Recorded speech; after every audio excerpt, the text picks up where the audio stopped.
ఈ రోజే డౌన్లోడ్ చేయండి. మీ ఫేవరెట్ షోస్ చూడండి. హలో, చెప్పు.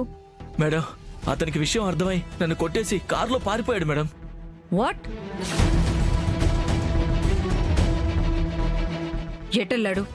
ఎయిర్పోర్ట్ దారిలో వెళ్ళాడు మేడం. ఛా! ఏమైంది మౌనిక గారు?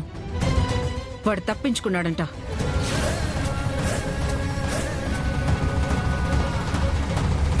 అమ్మా, ఇప్పుడేం చేద్దాం?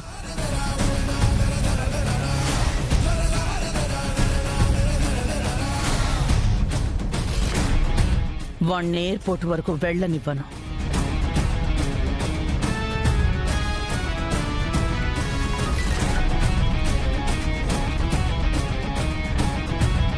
హలో, రే ప్రకాష్, ఎవరు?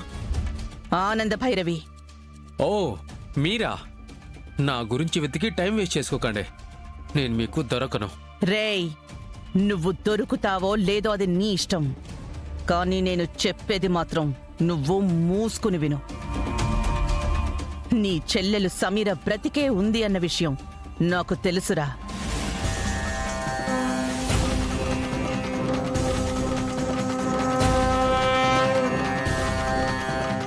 తెలుసు కాదు, నా దగ్గరే ఉంది. అబద్ధం. నా చెల్లి పేరు అడ్డు పెట్టుకుని నన్ను ఆపాలని చూడకో. దాని పేరు అడ్డం పెట్టుకునే కర్మ నాకేంట్రా?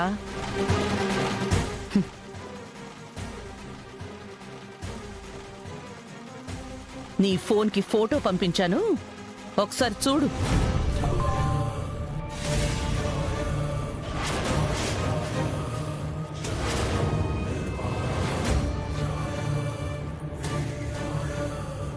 హలో, నా చెల్లి నేను చేయొద్దు. అర్థమైంది కదా, అది మ్యాటర్.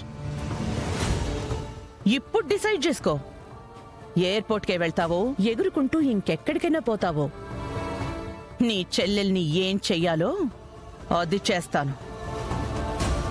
తెలుసుగా నా గురించి.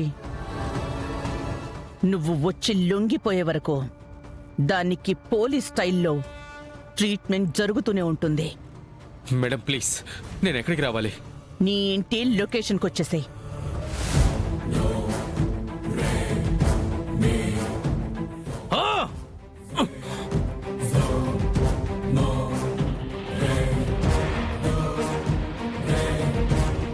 అమ్మా, సమీర చనిపోయింది కదా?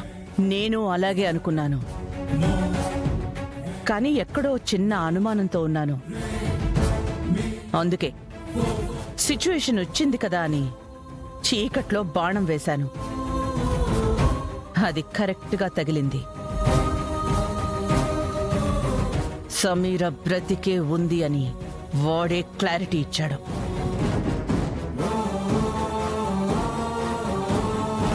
మరి మీరు వాడికి పంపించిన ఫోటో? చెప్పానుగా, ఒక చిన్న రాయేసా.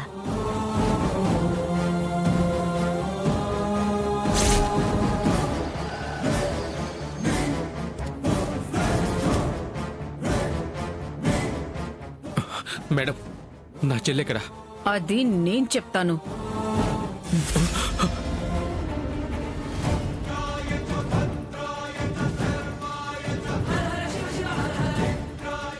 ప్లీజ్ మేడం, నా చెల్లి ఎక్కడుందో చెప్పండి. చెల్లి లేదు, గోడ మీద పల్లి లేదు. అదొక ట్రాప్ రా. వెధవలకి, క్రిమినల్స్ కి కూడా ఎమోషన్స్ ఉంటాయని అధ్యయనంలో తేలింది.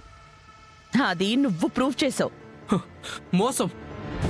ఏంట్రా మోసం? ఎవరిదిరా మోసం? సమీర చచ్చిపోయిందని చెప్పి నన్ను నమ్మించడమే కాకుండా మహేష్ని చంపేసి నా భార్యని, చెల్లిని హత్య కేసులు ఇరికిస్తావా? చెప్పరా, ఎందుకలా చేశావు? దర్శన్, నువ్వు ఆగు.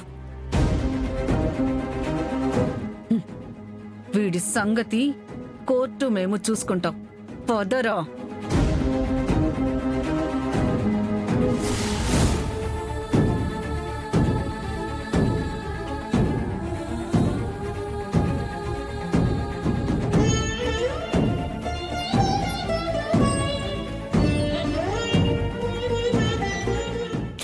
వదినా, వదినా, ఏమండి, వదిన ఏ తప్పు చేయలేదండి.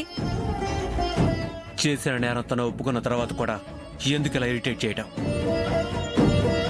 తప్పుకో, కోర్టుకు లేట్ అవుతుంది.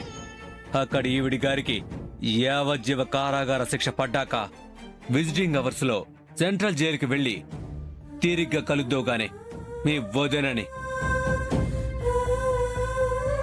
ముందు తనని జీప్లో ఎక్కించండి.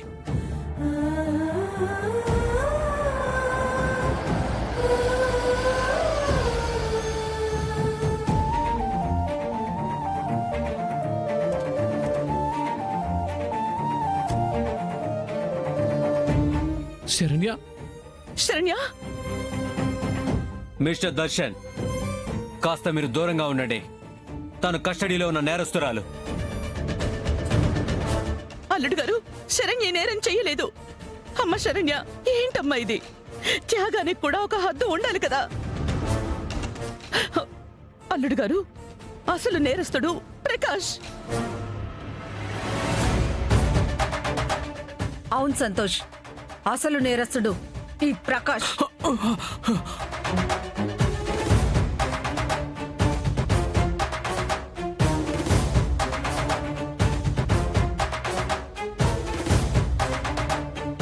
వీడే నీ తమ్ముడు మహేష్ ని చంపి ఆ నేరాన్ని శరణ్య మీద ఫోకస్ అయ్యేలా చేశాడు.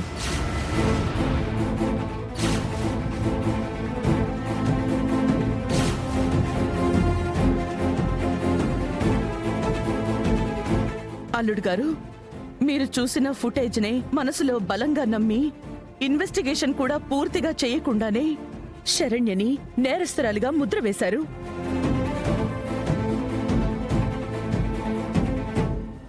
వాస్తవానికి ఇలా పొరపాటు పడటం మీ తప్పని కూడా నేననను. తోడబుట్టిన తమ్ముడు హత్యకి గురై చనిపోయాడు అంటే ఎవ్వరైనా ఇలాగే రియాక్ట్ అవుతారు. కానీ మీరు మూఢంగా ఇన్వెస్టిగేషన్ అవ్వడానికన్నా ముందు అసలు ఈ సంఘటనకి ముందు ఏం జరిగిందో మీరు తెలుసుకుని ఉండుంటే పరిస్థితి ఇంతవరకు వచ్చుండేదే కాదు.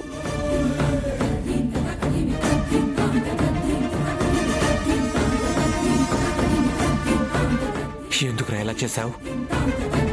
నా తమ్ముని ఎందుకు చంపావు? ఎందుకు చంపావు? ఎందుకు చంపావురా? ఎందుకు చంపావు? చెప్పరా! కొట్టకండి సార్.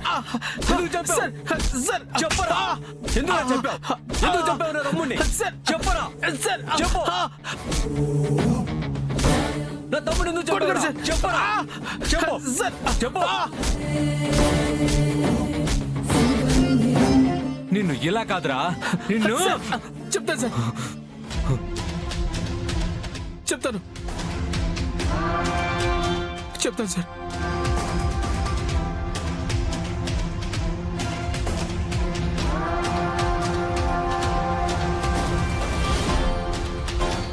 చెప్తాను. ఇదంతా నేనే చేశాను.